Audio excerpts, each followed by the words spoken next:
y el día de hoy traje la charla de gases arteriales, un tema interesante, importante en el servicio de urgencias y algo extenso, pero intentaré en estos próximos 45 minutos darle unas bases para su adecuada interpretación. Agradezco al doctor Juan Manuel Robledo, urgentólogo del Hospital Pablo Tobón Uribe, por su asesoría para el desarrollo de esta charla. Entonces, el siguiente es el contenido. Primero voy a hablar sobre algunos conceptos básicos y generalidades sobre los gases arteriales.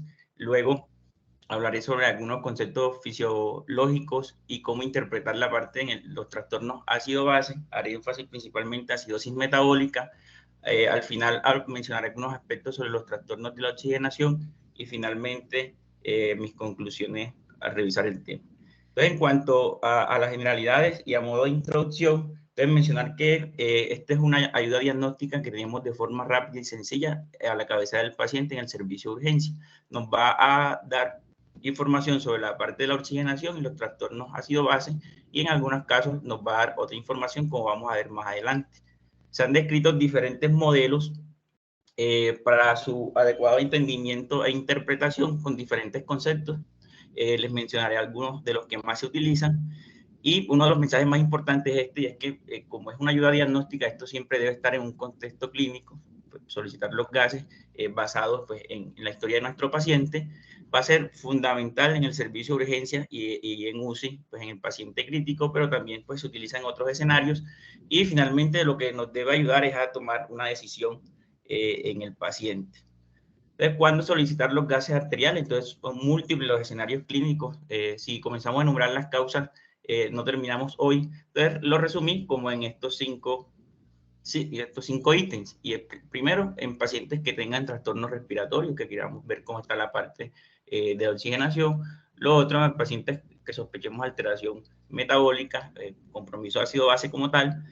Algunos de los gases nos van a brindar información sobre los valores de hemoglobina que nos podrían ser útiles para la toma de decisiones. También voy a mencionar algunas cosas sobre esto.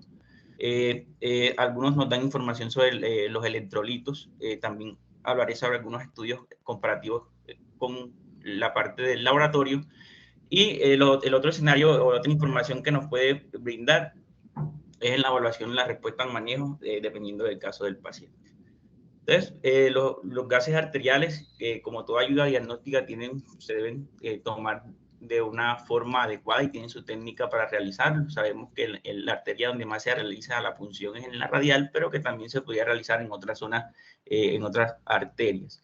La técnica principalmente debe ser estéril. Sabemos que es por una punción, por el método palpatorio, y que se deben obtener 2 a 3 cc en un tubo parinizado. Esto posteriormente, esta muestra, pues, rápidamente, idealmente se debe llevar a la máquina de gases como tal para que la máquina haga la interpretación de estos. ¿Listo? Como todo procedimiento que incluye pues, una punción, tiene riesgo de complicaciones y contraindicaciones. Las complicaciones principalmente van a estar dadas por dolor, parestesia, sangrado, hematomas, entre otras, y las contraindicaciones en la mayoría de los casos son relativas, y es cuando hay una prueba de Allen, un test de Allen anormal en el sitio de la punción, que hay una infección asociada, una alteración anatómica donde se va a realizar la punción. Entonces, digamos que estas contraindicaciones son relativas y se podría realizar la punción en otro sitio. Esta es una de las máquinas de gases, uno de los centros donde hacemos la práctica. Cada vez o a medida que han pasado los años, digamos que estos analizadores son más inteligentes y tienden a alterar menos la muestra o a corregirla. Y hay unos que son portátiles. En otro centro pues se utiliza esta máquina que digamos que un poquito más ligera. La siguiente pregunta es cuáles son los valores normales. Entonces aquí va a ser muy importante, y por eso la imagen, por ejemplo, si estamos en Coveñas, al nivel del mar, con una presión barométrica de 760 milímetros de mercurio, estos van a ser los valores normales. Entonces, el mensaje grande aquí es que dependiendo, digamos que de la altitud o con respecto a cómo estemos sobre el nivel del mar, va a depender los rangos de normalidad, y eso hay que tenerlo muy en cuenta. Generalmente nosotros pues manejamos estos rangos de normalidad, como ven aquí. No voy a hacer detalle uno por uno porque la mayoría ya los conocemos, pero lo más importante que quiero mencionar es que se han hecho estudios aquí en Colombia en diferentes, digamos, altitudes. Este es un estudio que fue publicado en 2016, realizado en Armenia, un estudio descriptivo, y realizaron 137 muestras en pacientes entre los 18 y los 40 años, pacientes sanos, y lo que quisieron evaluar era qué variación, cómo se comportaban esos valores de estas variables que ven aquí, que es la que pues traen los gases arteriales dependiendo de la altitud. Entonces lo que ellos hicieron, primero hicieron pues el análisis de las muestras en su ciudad, y luego lo que hicieron fue buscar estudios que compararan pues las mismas, estudios similares en diferentes altitudes. Entonces compararon uno con Cusco, que es una altura de 3.350, otro con la altura de Bogotá y otro con la altura de Medellín. Si vemos comparando aquí con Medellín, la altitud con respecto a Armenia es muy similar. Entonces, que el mensaje importante aquí es que sabemos que a mayor altitud la presión arterial de oxígeno se va a ver comprometida. Entonces, vemos cómo hay una diferencia del estudio que se realizó en Cusco, una diferencia de medias de 26 con respecto a lo que se realizó en Armenia. Y vemos cómo el pH o el bicarbonato se altera muy poco cuando pues, cambiamos con respecto al nivel del mar. Y el otro mensaje es que estas altitudes pues manejan unos valores similares. Entonces, en cada ciudad, en la mayoría de las ciudades, ya estas máquinas están estandarizadas con estos datos con respecto a pues, donde nos encontremos. Esta es una imagen de cómo se reportan los gases en una de las instituciones donde realizamos las prácticas. Vemos que tienen como dos, pues tiene la identificación del paciente, eso siempre lo debemos tener en cuenta, y tiene como dos valores dependiendo pues de la temperatura. ¿Listo? Y nos va a dar la información pues, que ya conocemos, pH, presión arterial de oxígeno, presión de CO2, bicarbonato, y también nos da información de lactato, y va a depender pues, de la máquina. Los otros parámetros que nos da información es la hemoglobina, nos puede dar información sobre el hematocrito, electrolitos y glucosa. Entonces, esta es otra tirilla en otro centro de práctica y vemos que nos da toda esta información. Entonces aquí la pregunta que me hice es que si estos parámetros, estos electrolitos, esta hemoglobina y esta glucosa que nos da la máquina, si se aproximan o son comparables con lo que obtenemos en la muestra de laboratorio pues, central. Y digamos que hay diferentes estudios que se han realizado. Este es uno de ellos que fue publicado en el 2011, donde analizaron 44 muestras y miraron a ver si había correlación de sodio y potasio con las muestras tomadas en los gases con respecto al laboratorio central. En resumidas cuentas, lo que ellos encontraron es que con respecto al sodio había una variación importante y que no hay una adecuada correlación. Entonces, lo ideal es que estos punticos se encontraran dentro de estas dos líneas, que es la línea de concordancia perfecta.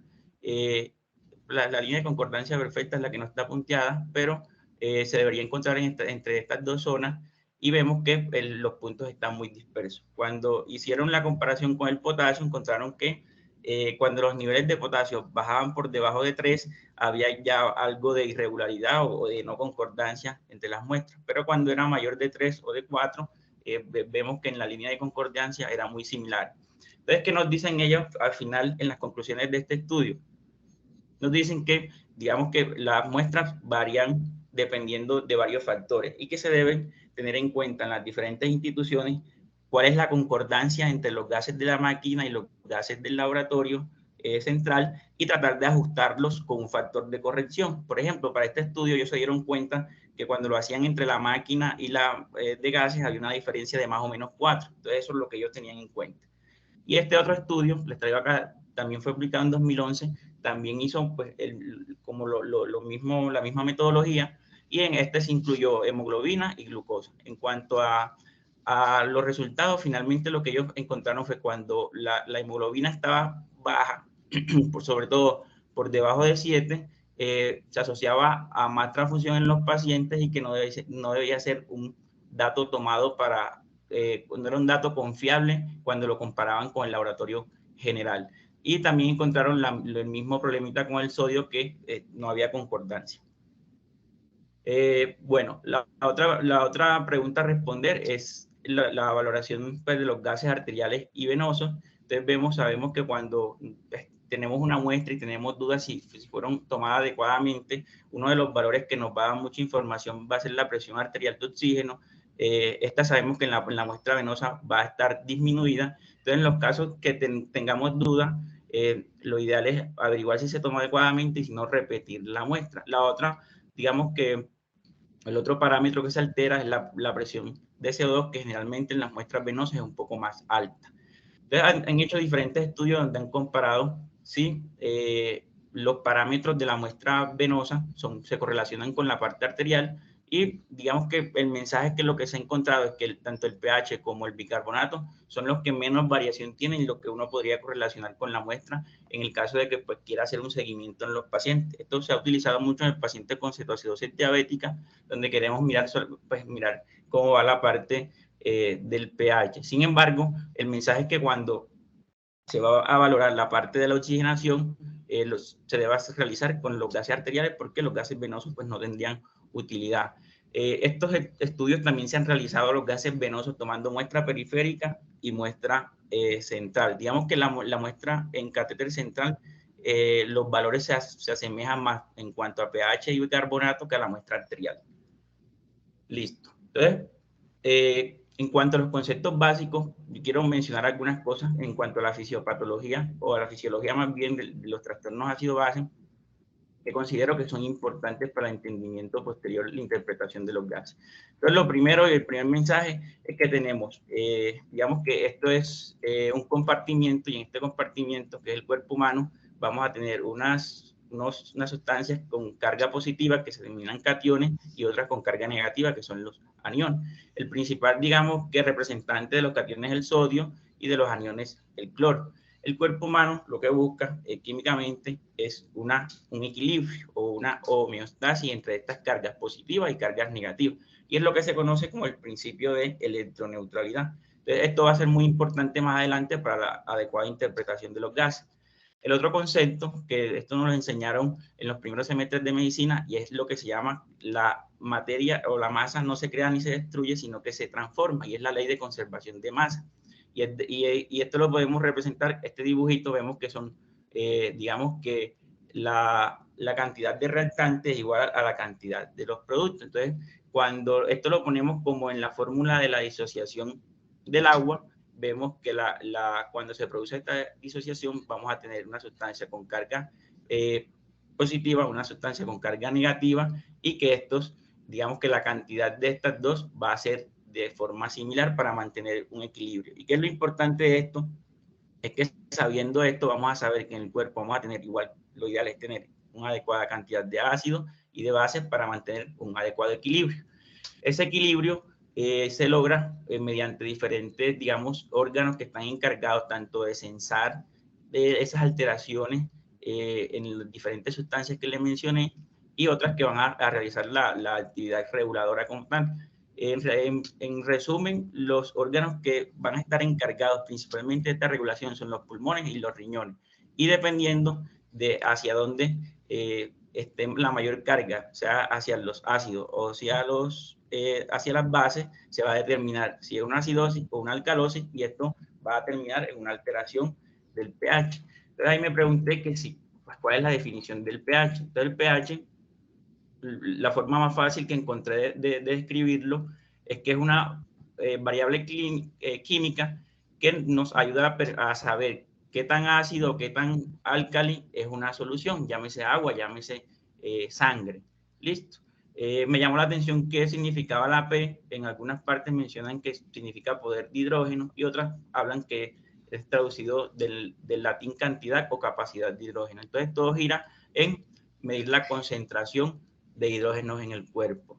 Y de ahí parte pues todo lo que venimos o nos mencionaron en algún momento sobre la ecuación de Henderson-Hasselbalch, donde ellos encontraban que el pH estaba, pues dependía de esta cantidad de hidrógeno y que el bicarbonato era como el tampón o el buffer para, digamos, para controlar o para que se permitiera un adecuado equilibrio en el cuerpo.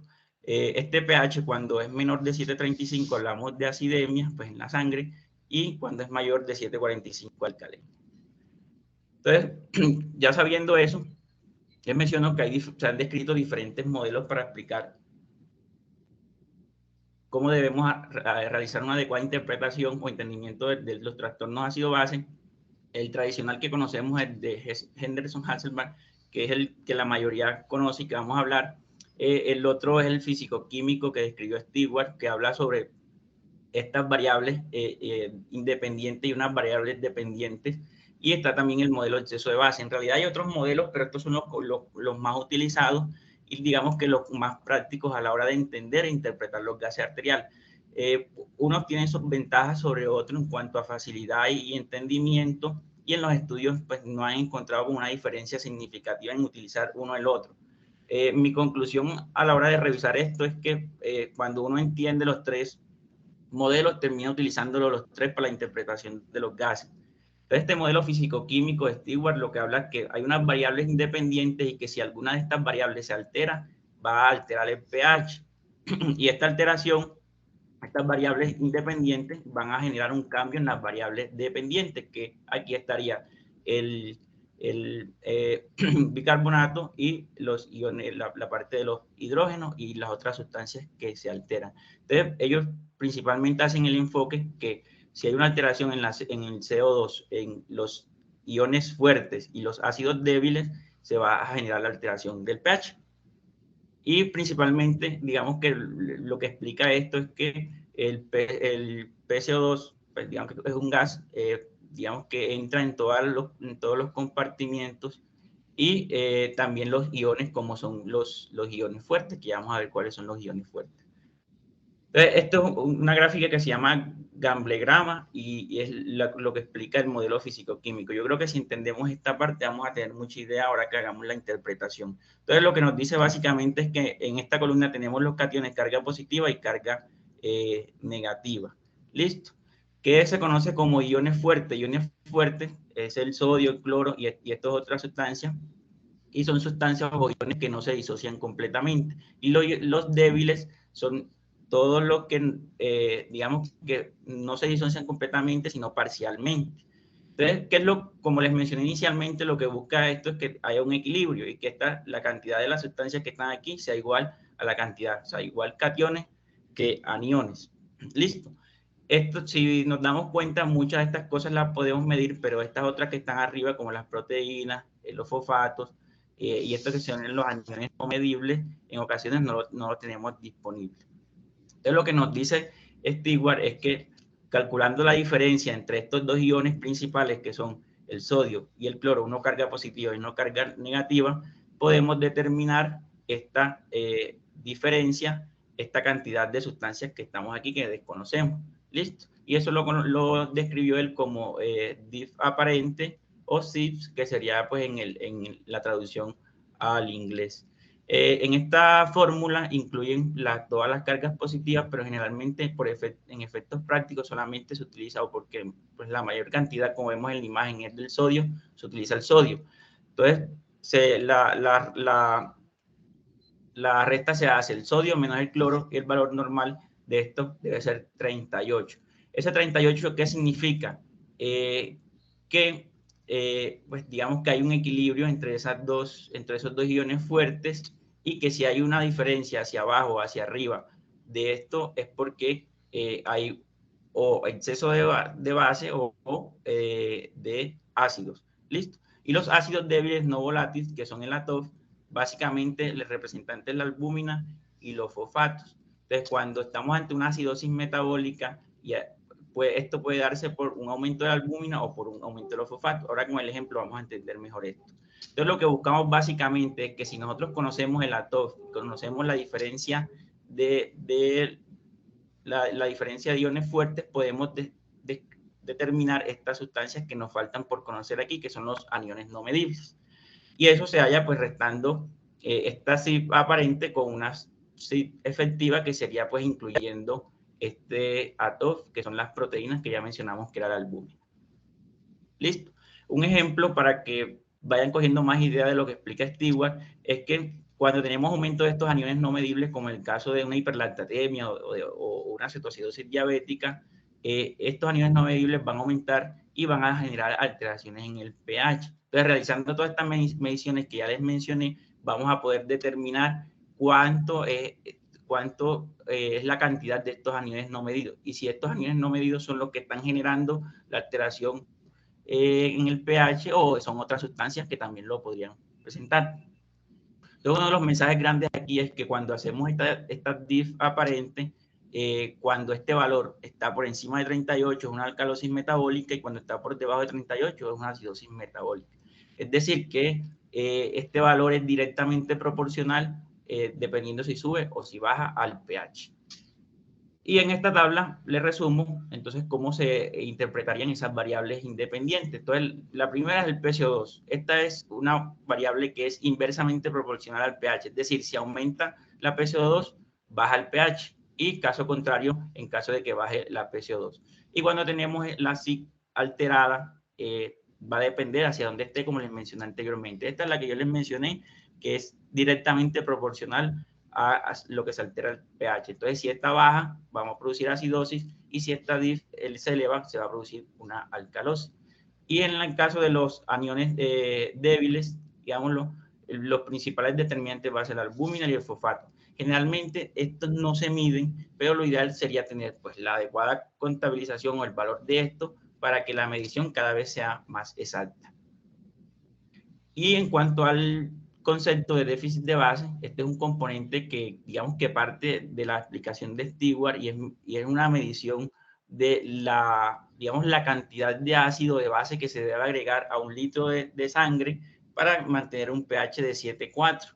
Esto es una variable, el déficit de base o el exceso de base es una variable que es independiente del componente respiratorio. Entonces, cuando la máquina o el laboratorio nos mide la base de exceso, nos está diciendo que lo está midiendo con una PCO2 de 40. O sea, es independiente de la alteración de la PCO2. Es decir, si nosotros tenemos un paciente que tiene la PCO2, no sé, en 60, la base de exceso se va a calcular con este valor de 40. Y ahora les voy a decir cuál es la utilidad de eso. El valor normal varía, pues lo ideal es que sea 0, pero tiene un rango entre más 3 o menos 3. Hacia arriba, base, hacia abajo va a ser ácido. En algunas literaturas lo mencionan como 2, más 2 o menos 2. Listo. Bueno, entendiendo esos conceptos, entonces vamos a entrar a la parte de la interpretación. Siempre, pues, se nos ha dicho que debemos mirar cuando hay una alteración primaria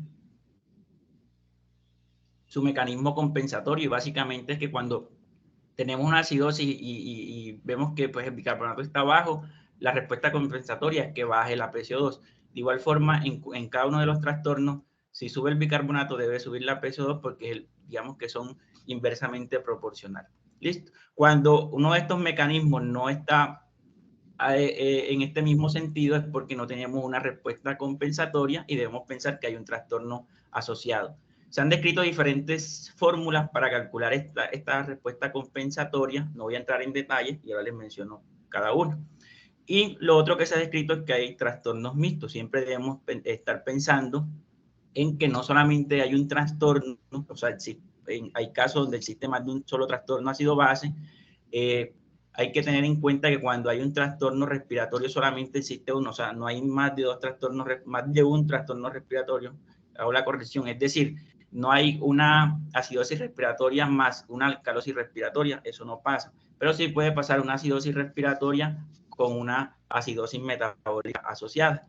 Y como les mencioné, hay casos donde se pueden dar hasta 3 trastornos simultáneos. O sea, podemos tener un trastorno respiratorio asociado a 2 alteraciones metabólicas, pero nunca vamos a tener más de un solo trastorno, digamos, o 2 trastornos respiratorios de forma concomitante. Pero se haya quedado claro el concepto. Entonces vamos a traer con unos contextos clínicos para realizar la adecuada interpretación, pues, o enseñarle cómo son los pasos para la interpretación de los gases arteriales. Entonces, lo primero, de este caso, una mujer de 50 años, ama de casa, va al servicio de urgencias por malestar general, dolor abdominal y disnea. Además, tos de una semana de evolución. La paciente es diabética, manejo con insulinas y tiene pues estos otros antecedentes. Llega en regular estado general, está hipertensa, taquicárdica, taquipneica, satura adecuadamente, no está febril. Y los hallazgos importantes, digamos positivos, al examen físico, que tienen las mucosas muy secas y en los pulmones está con sibilancias bilaterales. ¿Listo? Entonces, estos son los gases. Entonces, la idea es que hagamos interpretación, o les voy a poner una interpretación de estos gases haciéndolo en modo tradicional. Entonces, tenemos estos gases, vemos que tenemos electrolitos y la formación de la albúmina. Entonces, lo primero que nos dice el modelo tradicional es, mire el pH. Entonces, miramos el pH, está bajo de 7.35, una acidosis. Entonces, el siguiente paso sería mirar ¿Cuál es el trastorno primario? Entonces miramos bicarbonato, podemos mirar primero la PCO2. Si esta está elevada, sabemos que es una acidosis respiratoria. Digamos que esta está baja, pero no nos cuadra que esto esté bajo y el pH esté alto. Entonces lo que debemos pensar es que puede ser un mecanismo compensatorio. Entonces miramos el bicarbonato. Al bicarbonato está bajo, entonces estamos ante una acidosis metabólica. Entonces ahí viene el tercer paso y es definir si hay un trastorno secundario o cómo está la parte de la compensación. Entonces, en estos modelos, en este modelo tradicional nos dan una fórmula que es la de Winter y esta nos va a decir qué valor para pues, estos gases debo tener, o para esta acidosis debo tener de PCO2. Entonces, el valor que nos da, yo hice aquí el resultado, nos da 16. Vemos que el resultado en el paciente es de 12.9, es decir, está más bajo de lo que yo esperaría. Entonces aquí podemos decir que el paciente también tiene una alcalosis respiratoria asociada. Ahora, si este valor estuviera en el que estamos acá o en 13, diríamos que está compensando. ¿Listo? El otro paso que nos dice la fórmula tradicional, entonces tiene una acidosis metabólica, debe calcularle el anion GAC. Entonces, para este caso, el anion GAC se calcula sumando el sodio menos el bicarbonato más el cloro, que son, digamos, la parte de los cationes, lo que representa a los cationes y que representa a los aniones. Este valor normal debe estar entre 10 y 12, lo que siempre nos han enseñado. ¿De dónde sale este valor? Este valor es la suma de la albúmina normal más un punto que le da el lactato normal más un punto que le da los fosfatos. Eso es lo que nos quiere decir este valor normal de anion GAC. Y eso se traduce en que si tenemos un valor por encima de 12, quiere decir que tenemos unos aniones que no están medidos, que nos están causando la alteración. Cuando hacemos la fórmula, encontramos que tenemos un anion GAC de 22, es decir, que está muy por encima de este valor normal. Quiere decir que tenemos una acidosis metabólica con un anion GAC elevado. Ahí, el siguiente paso que nos dice la fórmula tradicional es que realicemos una corrección con los valores de albúmina si los tenemos. Entonces, esta corrección, para este caso, con una albúmina normal, nos eleva un poquito. ¿Por qué nos eleva un poquito la parte del anion GAC? Porque la albúmina, como les mencioné inicialmente, tiene carga negativa. Es decir, cuando la albúmina está elevada, va a tender más hacia la acidosis. Cuando la albúmina está baja, cuando tenemos hipoalbuminemia, digamos que es más hacia la alcalosis. Entonces, en este caso, que está normal, y haciendo este factor de corrección, nos va a aumentar 2.5 el valor que ya tenemos. Es decir, que nosotros tenemos 12.5 de aniones que no estamos midiendo, que nos están causando la alteración en esta paciente. Entonces, ¿qué debemos buscar cuando tenemos un anion GAC elevado? Las causas de anion GAC elevado. Entonces, hay diferentes como mnemotecnias que se han descrito para eso.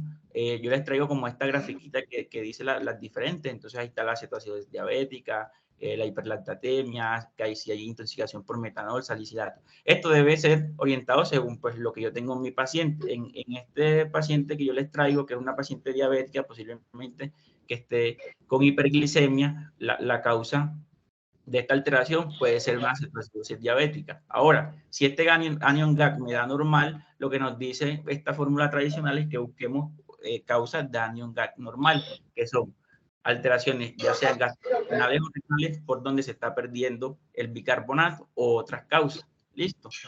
Y el último paso que nos dice esta fórmula tradicional es que cuando tenemos el anion GAC elevado debemos hacer el delta-delta del GAC, y esto es tratar de buscar si hay, aparte de la acidosis metabólica con este anion GAC que ya identificamos, si hay un trastorno adicional que me esté generando alteración ácido-base en el paciente.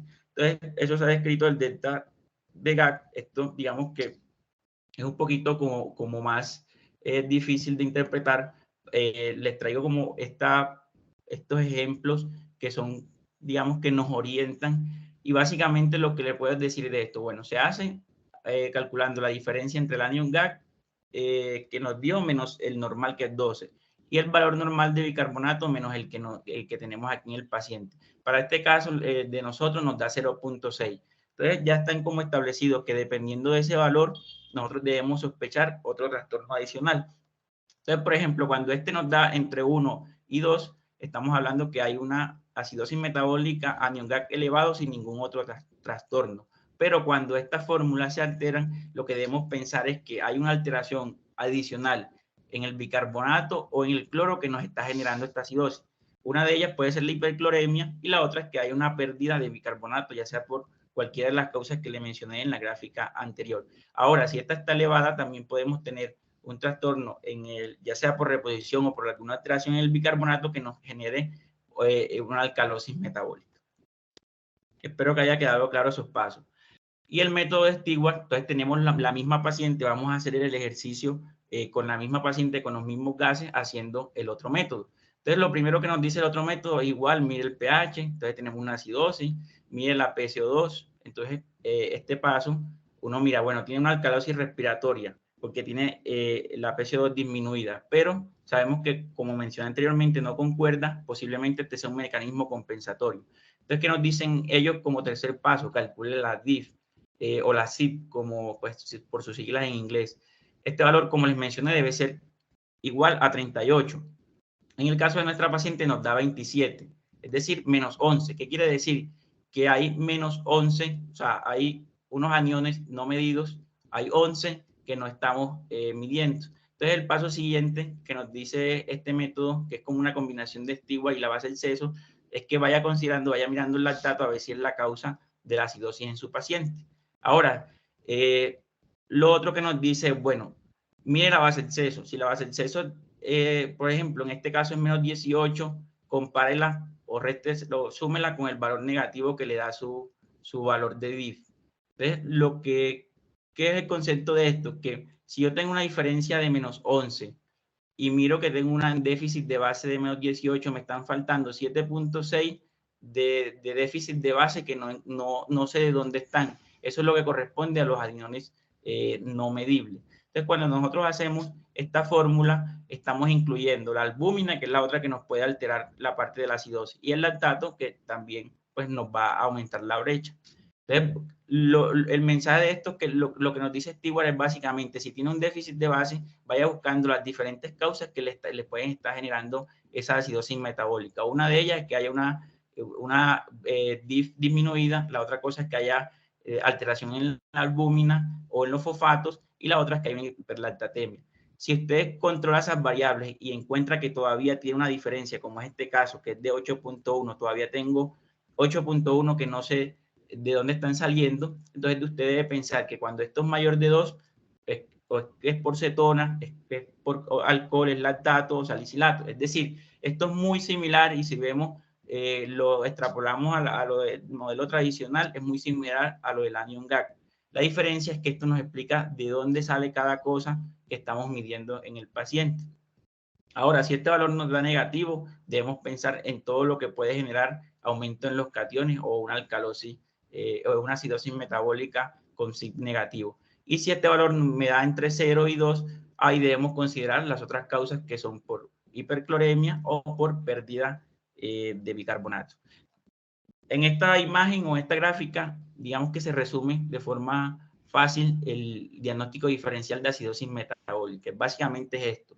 Si usted tiene un exceso de agua libre, o sea, el paciente está edematizado, esto le puede alterar los valores de sodio y lo puede llevar a una acidosis, entonces corrija el exceso de líquido. ¿Listo?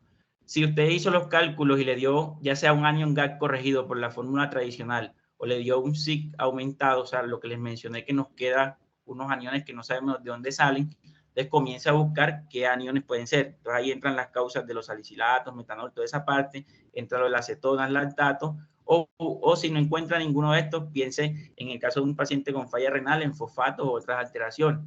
Ahora, si esa causa que usted identificó es por una elevación del cloro, entonces piense, si le está reponiendo al paciente solución salina, piense en causas hiperclorémicas. O la otra cosa es que piense que el paciente, ya sea por gastrointestinal o renal, está perdiendo bicarbonato. Entonces busque las causas que le puedan explicar ese aumento de cloro.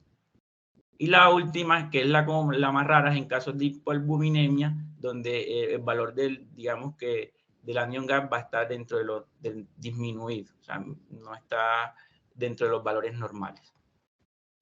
Quiero hacer énfasis en la parte de la hipercloremia, es que si teníamos básicamente un paciente con anion gas normal, debemos buscar estas causas.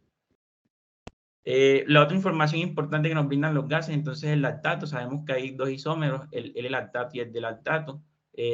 Hay múltiples causas que pueden generar hiperlactatemia, no solamente sepsis o estados de hipoperfusión, entonces hay una clasificación que está descrita hace muchos años que se llaman de Cohen y Wook, que las divide en tipo A y tipo B dependiendo si hay hipoxia tisular o no. Entonces, todas estas son las causas que me pueden generar hiperlactatemia del paciente y yo eso lo debo evaluar dependiendo de la clínica del paciente.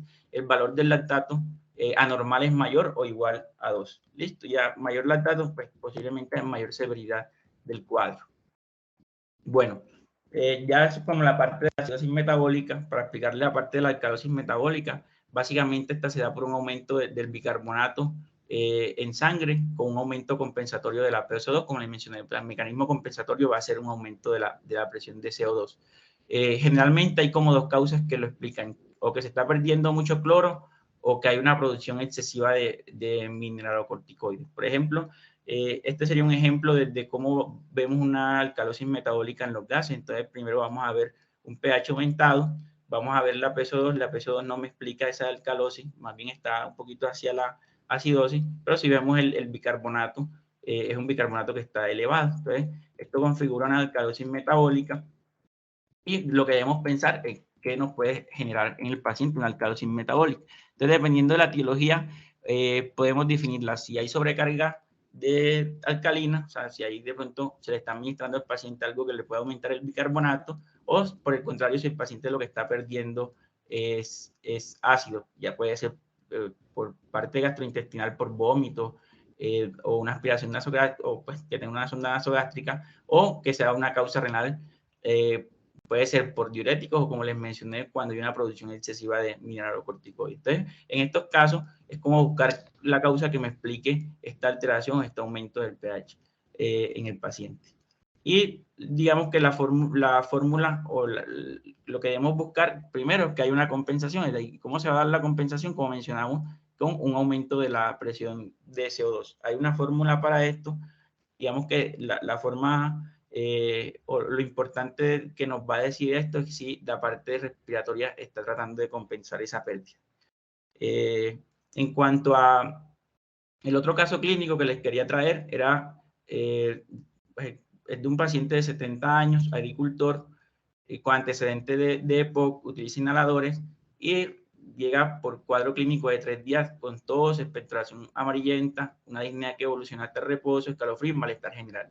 El paciente llega también en regular estado, hipertenso, taquicárdico, taquineico y desaturado. Y cuando se hace la auscultación pulmonar, el paciente tiene broncoespasmo. Estos son los gases del paciente. Entonces, digamos que para la interpretación de los gases, primero en el orden que mencionamos, miramos el pH, está hacia abajo, estamos hablando de que está ácido, y luego vamos a mirar la PCO2 elevada. Entonces, esto configura lo que es una acidosis respiratoria.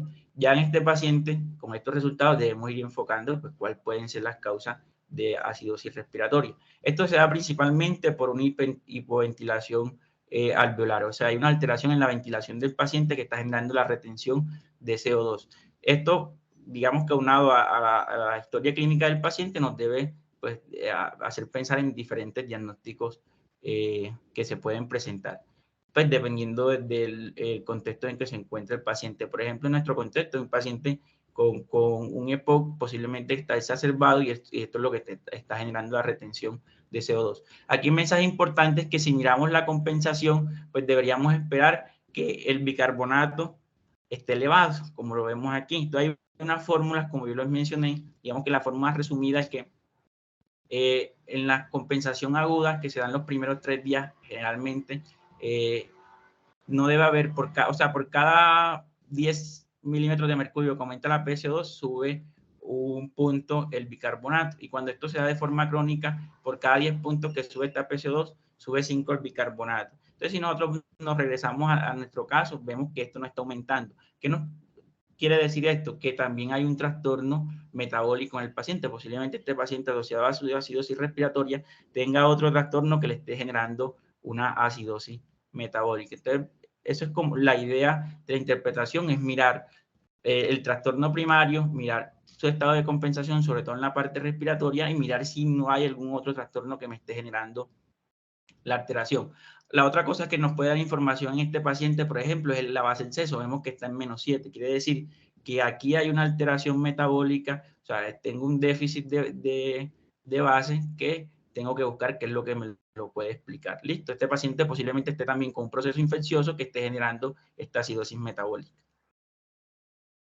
El otro caso es una paciente de 55 años, contadora, con antecedentes de falla cardíaca, una semana de malestar general, disnea y edema de miembros inferiores. También va en regular estado, hipertensa, taquicárdica, taquipneica, desaturada. Y se encuentran crépitos y edema en miembros inferiores. Estos son los gases de la paciente. Entonces, vemos en el primer paso que tiene un pH elevado, estamos ante una alcalosis. Vemos que además cuando revisamos la PCO2 está baja, entonces esto nos habla de una alcalosis respiratoria porque este pH me lo puede explicar esta PCO2. Sin embargo, yo también podría mirar el bicarbonato y mirar a ver si el bicarbonato puede ser la causa de la alcalosis, pero vemos que no, que es un bicarbonato que está más bien bajo. Las causas de alcalosis, a lo contrario de la acidosis, es cuando tenemos procesos de hiperventilación. Entonces, asociado a la historia clínica, como les mencioné, vamos a buscar las diferentes causas, que también son muchas. Principalmente, causas de alcalosis respiratoria en los pacientes, hipoxia y enfermedad pulmonar. Entonces, por ejemplo, pacientes que hiperventilan, ya sea por falta de FiO2 o por alguna alteración en la mecánica ventilatoria, pues, que aumente la frecuencia cardíaca, puede generar esta alcalosis. Y lo otro que podemos mirar en esta paciente si hay una compensación. Entonces, lo que esperamos es que el bicarbonato baje. También está establecido de forma aguda o crónica cuánto debe bajar dependiendo de cuánto baje cada 10 de PCO2. Y en este caso, el paciente vemos que si hay una adecuada compensación pues, metabólica. Cuando uno revisa pues, el tema a fondo, uno se va dando cuenta que la parte de la compensación va siendo intuitiva y en general para la toma de decisiones en urgencia no le dan como mucha información saber si el paciente está compensando o no. Entonces, finalmente, para mencionar algunos aspectos de la parte de la oxigenación, en los gases arteriales nos va a brindar información sobre todo en el paciente con insuficiencia respiratoria aguda, cuando pues, encontramos hipoxemia, nos va a dar información sobre la posible gravedad del cuadro y de las posibles etiologías. Esta imagen es para recordar que estos valores se van a alterar dependiendo pues, de la acidosis, de la temperatura, que van a generar, digamos que, una desviación de la curva de la disociación de la hemoglobina, dependiendo de si hay un compromiso en las diferentes variables. Entonces, la afinidad por la hemoglobina cuando pues, va a estar alterada cuando está a la derecha o a la izquierda. Básicamente, el mensaje que les quiero traer es que en el paciente con hipoxemia hay diferentes mecanismos que pueden llevar a alteración, pues, ya sea por hipoventilación o por cualquier trastorno que ya esto está muy bien descrito en la parte de insuficiencia respiratoria aguda y que puede ser el motivo de una sola charla. Conocer que hay los diferentes trastornos, tanto en la difusión, puede ser la alteración en la ventilación, perfusión, y digamos que en los gases arteriales lo que nos va a brindar la información es de la PO2 y digamos que con la PCO2 y otros hallazgos que ya vamos a ver, podemos tener una información sobre la presión alveolar de oxígeno. Y calculando este gradiente de cómo está la presión en el alveolo, el oxígeno en el alveolo, y cómo está la presión en la sangre arterial, podemos determinar o orientar diferentes causas o diagnósticos diferenciales. Entonces, básicamente el gradiente alveolar arterial lo que nos dice es la diferencia que hay de oxígeno que llega al alveolo y lo, digamos, restamos a lo que tenemos en la sangre. Esto se obtiene por medio de una fórmula matemática, no voy a entrar en detalle, hay diferentes fórmulas en las que ingresando los datos nos da la información y lo que debemos saber es que, digamos que el valor normal es de 5 a 20, esto va a variar dependiendo de la edad y dependiendo de diferentes condiciones, por ejemplo, la FiO2 es una de las cosas que debemos tener en cuenta, y un valor alterado, un valor elevado, lo que nos va a orientar es si la causa de la hipoxemia como tal es una alteración en la unidad alveolo-capilar o no. Hay unas fórmulas que nos describen que esto se puede ajustar por la edad para tener mayor precisión. Y finalmente, como este algoritmo diagnóstico que nos ayuda a orientar la toma de decisiones en el paciente con hipoxemia. Entonces, en este algoritmo lo que nos dice es primero, miren la PCO2, si está elevada, pues tenemos una paciente con hipercapnia, entonces, dependiendo si está elevada o no, vamos a orientar. Si está elevada, estamos hablando, como ya dijimos anteriormente, un proceso que tiene una hipoventilación alveolar, o sea, hay una alteración en la ventilación como tal, y dependiendo de este gradiente alveolo-arterial, si está elevado o normal, nos va a orientar a las diferentes causas. Si está elevado, va a ser más, debemos pensar más en estas alteraciones con un chum, con una alteración en la difusión o una alteración en ventilación perfusión, pero si este está normal, nos habla que el compromiso básicamente es por hipoventilación solamente. Y si esta PC2 está normal, la hipoxemia puede estar o porque tengo una disminución en la presión inspirada de oxígeno o porque tengo algunos de estos trastornos que me está generando pues, la oxigenación, o sea, la llegada de oxígeno para que se dé un adecuado intercambio gaseoso. Mis conclusiones con respecto a este tema es que lo primero, y yo considero lo más importante, es que siempre debemos, a la hora de pedir unos gases, pensar en qué es lo que queremos mirar para saber qué vamos a buscar en el paciente. Lo otro es que más que memoricen un modelo, es que sepan de dónde viene cada cosa y saber, sabiendo el equilibrio y todo esto, vamos a ir buscando las diferentes que se puedan presentar en el caso de un paciente con una acidosis, ya saber que una de las posibles causas son los aniones no medidos, que hay diferentes entidades que lo pueden producir y que en caso de que eso no sea la causa, pensar que puede ser por alguna alteración que me está haciendo perder bicarbonato o que me está aumentando los niveles de cloro. Siempre debemos pensar, y en la mayoría de los casos hay más de un solo trastorno ácido-base. Y el otro mensaje sería si algo a uno no le cuadra con respecto a, digamos que la clínica del paciente y los gases, hay algo que no encuentro, es buscar clínicamente qué se me está pasando y buscar diagnósticos diferenciales. Muchas gracias. Eso era lo que les tenía preparado para el día de hoy. Es un tema que considero muy extenso para una sola charla, pero digamos que acá están como las bases fisiológicas de la interpretación de los gases. Este cuadrito me gustó mucho porque me hace acordar de dónde vengo y creo que una de las cosas más importantes para mí es tener claro de dónde vengo. Muchas gracias.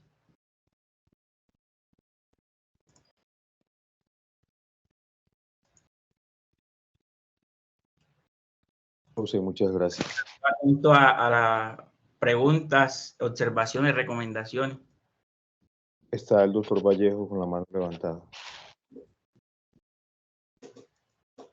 Muy buenos días. ¿Me escuchan bien ahí? Adelante, profe, sí lo escucho. José, muchas gracias por la presentación. Creo que es un gran esfuerzo lograr sintetizar un tema tan extenso como es este de la gasimetría. Pero yo creo que lo logras y nos muestras un panorama. Finalmente nos permites acercarnos pues, a unas conclusiones. Tengo dos preguntas. La primera, mostraste varios casos como para tratar de escenificar lo que pudiera ser la solicitud de los gases arteriales en contexto. Estamos acostumbrados a que cuando hablamos de gases arteriales hablamos de pacientes críticamente enfermos. Con lo que estudiaste y finalmente con los casos que mostraste, mi pregunta es, ¿los gases arteriales finalmente son solamente para el paciente crítico o en el paciente no crítico, no grave, pues digamos que pudieran tener algún papel? Partiendo de lo que tú mencionabas, y es la pregunta clínica que yo debo de hacerme y la potencial correlación que haya entre la clínica y los hallazgos en el gases arterial. Y la segunda parte, y es, digamos, un asunto, digamos, eh, técnico en cuanto a el algoritmo que propone, y es para la lectura de los gases arteriales, debo de realizar entonces todo el algoritmo que tú mencionas para lograr una mejor interpretación en contexto. Muchas gracias.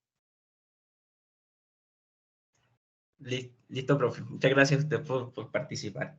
Bueno, profe, en la primera pregunta, los escenarios donde se puede utilizar los gases, en realidad no solamente es para el paciente crítico. Sabemos que hay pacientes ambulatorios crónicos que nos puede brindar mucha información, sobre todo en la parte respiratoria. Ahora, en el paciente que está pues, hospitalizado, que está en el servicio de urgencias y no está crítico, también nos puede dar información, porque en ocasiones, digamos que hay diferentes manifestaciones, no tenemos muy claro el cuadro clínico, puede ser un paciente con algo infeccioso y no nos cuadra otra manifestación clínica. Entonces los gases en ese sentido nos pueden orientar hacia si hay un trastorno adicional a lo que nosotros estamos pensando, ya sea en la parte metabólica o en la parte de la oxigenación.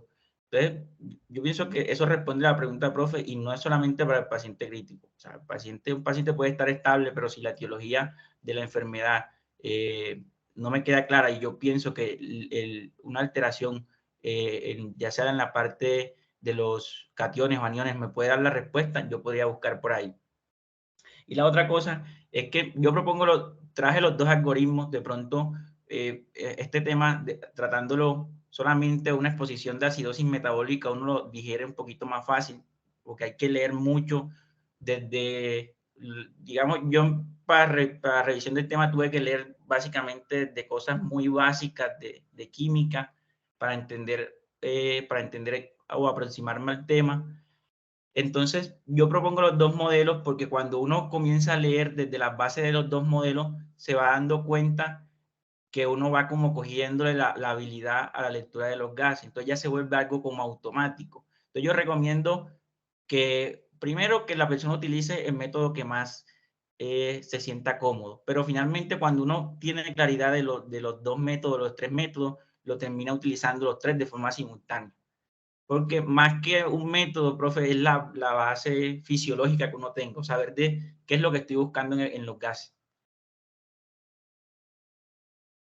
Pero no sé si tiene algún comentario adicional. No, muchas gracias. Sí, yo creo que parte pues, del ejercicio que tú mencionas es poder lograr articular la parte clínica con la parte de paraclínicos, en este caso pues, de los gases arteriales. Entonces, el uso de los algoritmos que proponen tiene que ir pues, en esa dirección.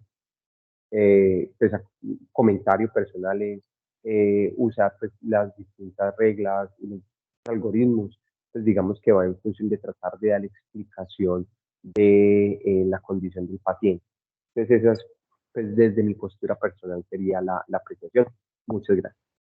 Sí, sí, profe, ahí en esa parte yo lo que digo que si, por ejemplo, el modelo tradicional de Henderson-Hasselbalch utiliza muchas fórmulas.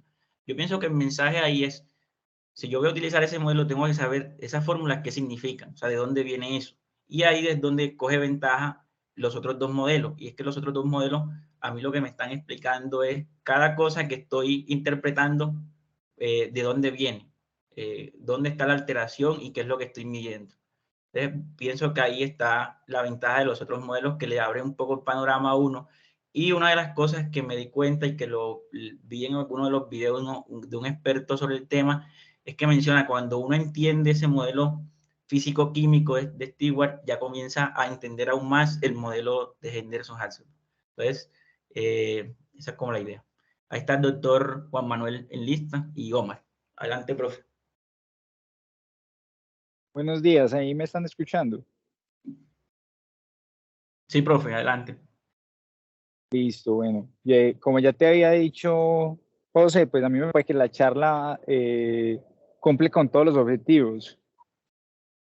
con respecto a lo que menciona Carlos y lo que acabaste de mencionar, pues, y además pues que lo discutimos esta semana, para mí se ha vuelto mucho más fácil entender las enfermedades que tiene el paciente conociendo el método de Stewart, el método físico-químico y entendiendo los pormenores del déficit de base o el exceso de base, a qué se deben. Entonces ahí hay varias aristas. La primera es que el método de Winter, pues, o las fórmulas de Winter nos dicen a nosotros y el método de Henderson-Hasselbalch nos ayuda a entender primero qué trastorno ácido básico tiene el paciente y probablemente el momento en que ese paciente está presentando ese estado ácido básico, si es un momento agudo, si ha logrado compensar, nos ayuda a determinar algunas particularidades de lo que está llevando al paciente a tener ese trastorno. El de Stewart, para mí, clarifica mucho más las cosas, básicamente porque me empieza a mostrar cuáles son las potenciales causas de lo que está llevando al paciente. Hay que tener muy claro que principalmente el método de Stewart es el enfoque de la acidosis metabólica o de las alteraciones metabólicas. Como lo mencionaste, pues realmente la alcalosis metabólica es una alteración bastante rara, se presenta casi siempre como respuesta de la acidosis respiratoria o en algunos casos agudos. Por ejemplo, una de las causas que se me viene en la mente, la hipercalcemia de la malignidad, sería como la más frecuente. Pero en general, de los que, como el reto diagnóstico más importante que tenemos nosotros en el estado ácido básico es la acidosis metabólica, de dónde viene y qué es lo que tenemos que corregir al paciente. Y en ese caso, a mí la fórmula de Stewart se me hace muy fácil. Lo que vos dijiste no solamente es teórico, sino que pues yo practico la medicina actualmente así. O sea, yo cuando estoy viendo unos gases arteriales, por lo general utilizo simultáneamente las dos fórmulas. O sea, no es que yo tenga que seleccionar un camino y por ese me tengo que ir, no, sino que yo utilizo las dos cosas para saber cosas diferentes. Las dos fórmulas para saber cosas diferentes que me dan información.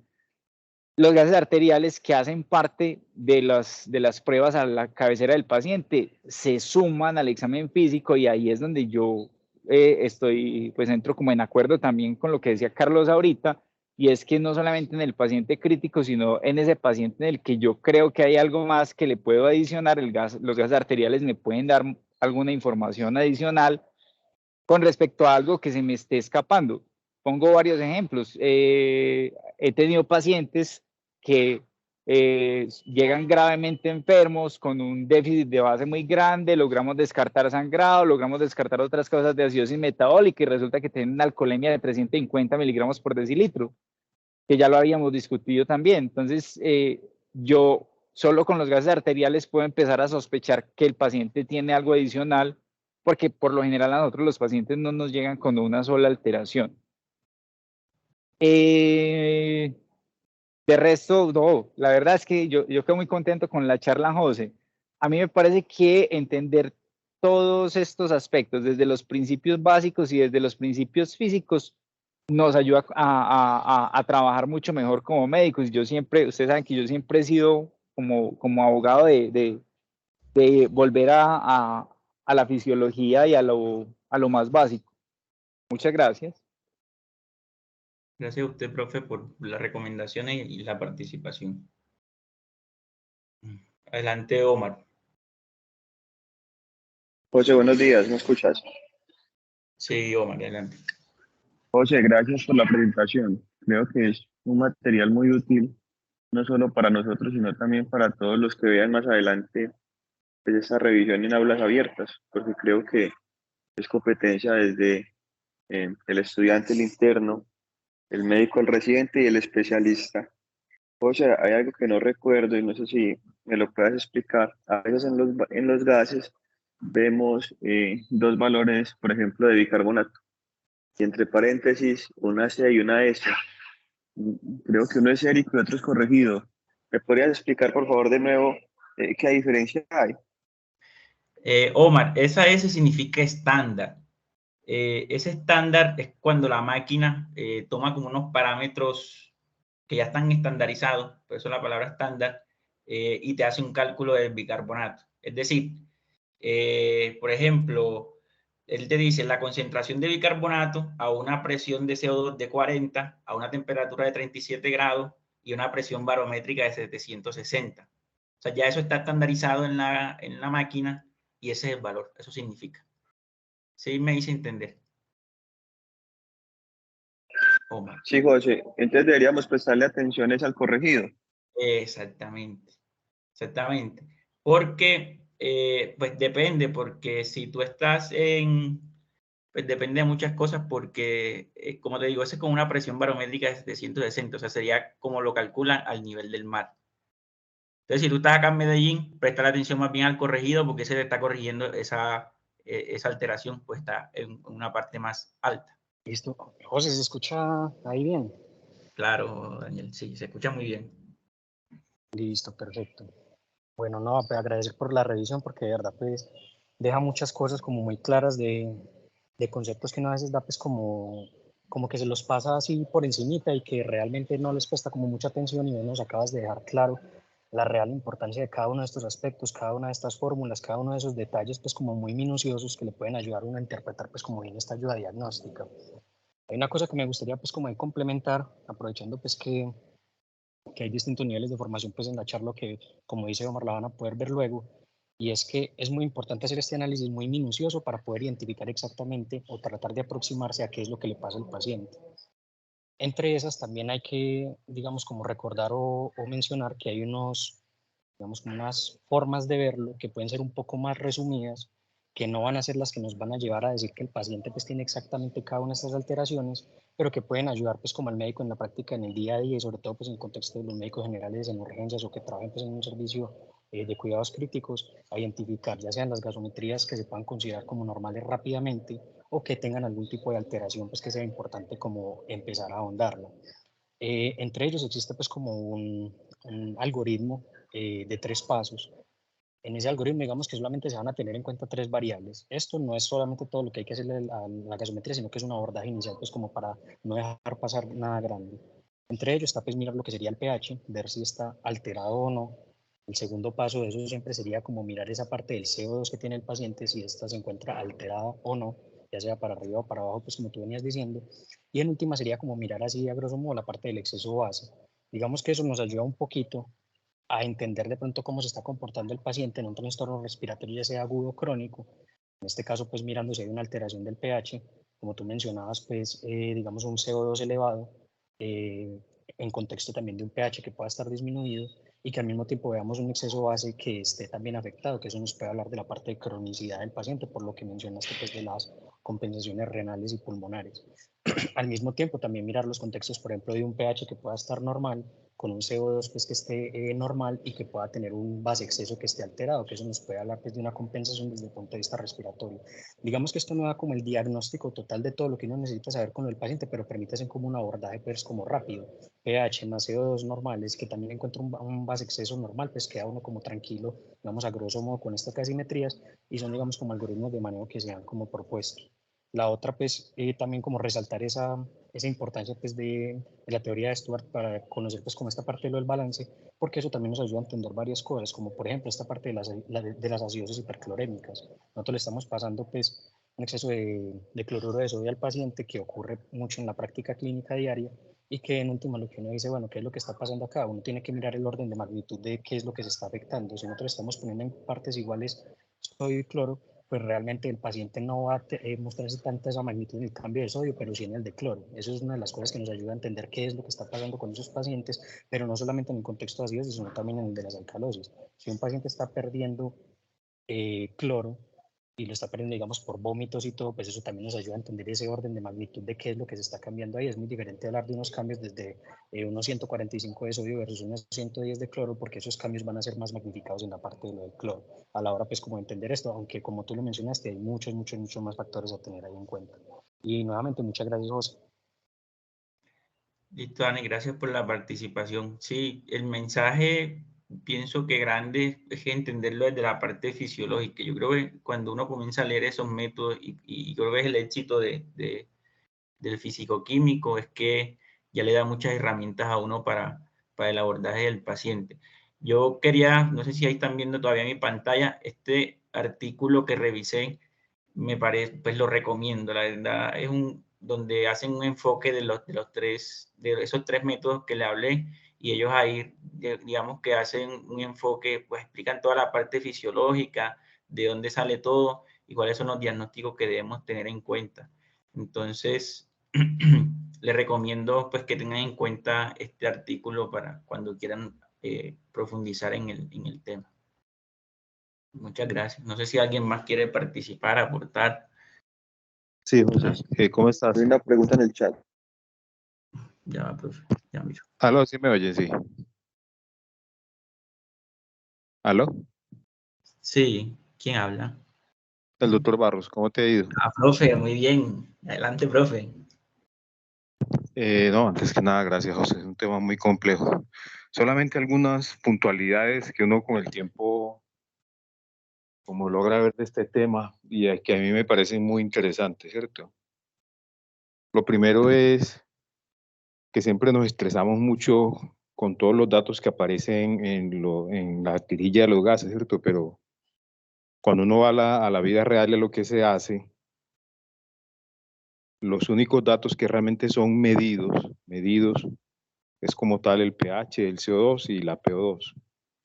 Todo lo demás que uno ve, excepto los electrolitos, es que son cálculos que se han hecho a través del tiempo y se han ido cuadrando, o sea, son calculados. Entonces, de alguna manera, a pesar de todo el tiempo que ha pasado y las diferentes interpretaciones, lo que hacemos básicamente se viene haciendo hace más de 50 años, que es medir los tres elementos, ¿cierto? El pH como una forma de ver los H+, el CO2 y la PO2, ¿cierto? Sí, señor. Todas las demás discusiones que uno mira alrededor de eso es tratando de ver o tratando de interpretar en la fase metabólica, que no es tan difícil que no es tan fácil de medir o de saber exactamente el origen de esas alteraciones, ¿cierto? Y creo que sería como el punto más importante recordar, como básicamente si ustedes revisan las teorías, el CO2 está muy claro. Lo que más nos parte la cabeza es tratando de darle explicación a la parte metabólica de los gases, ¿cierto? Que es lo que más dificultades tenemos. José, no, muy buena la presentación, y igual es un tema que uno debe hacer todos los días para que no pues, se le pasen las cosas grandes, ¿cierto? Sí, señor. No, muchas gracias. Muchas gracias. Listo, profe. Con respecto a lo que pregunta en el chat, es que como eso está el estándar es con unos parámetros ya establecidos por la máquina. Puede que si tú estás en un sitio diferente, como mencionaba hace rato, te dé un valor anormal. Sin embargo, cuando uno mira qué tanto varía el estándar con el otro, no es mucha la diferencia, pero uno debería hacerlo con el corregido por lo que mencioné. Y si se han dado cuenta, en algunos gases, como en los de la León, perdón, el Alma Mater de Antioquia, da diferentes valores dependiendo de la temperatura. Que hay varios factores también que uno debería tener en cuenta a la hora de interpretar, sobre todo la CO2, que es uno de los valores que se afecta con la temperatura. Pero básicamente con el corregido, para responderlo de María Fernanda, es el que debes tener en cuenta.